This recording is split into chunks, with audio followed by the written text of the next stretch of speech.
Ljubi, ne ljubi, ljubi, ne ljubi. Tako so se včasih s trganjem marjetkinih cvetov dekleta spraševala sebe in mater naravo, koga naj izberejo in ali jo ta ljubi. Še posebej se je zapletlo, ko se je za eno brhko dekle greblo več fantov.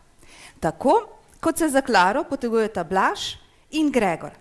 In kdo bo na koncu dobil njen cvet?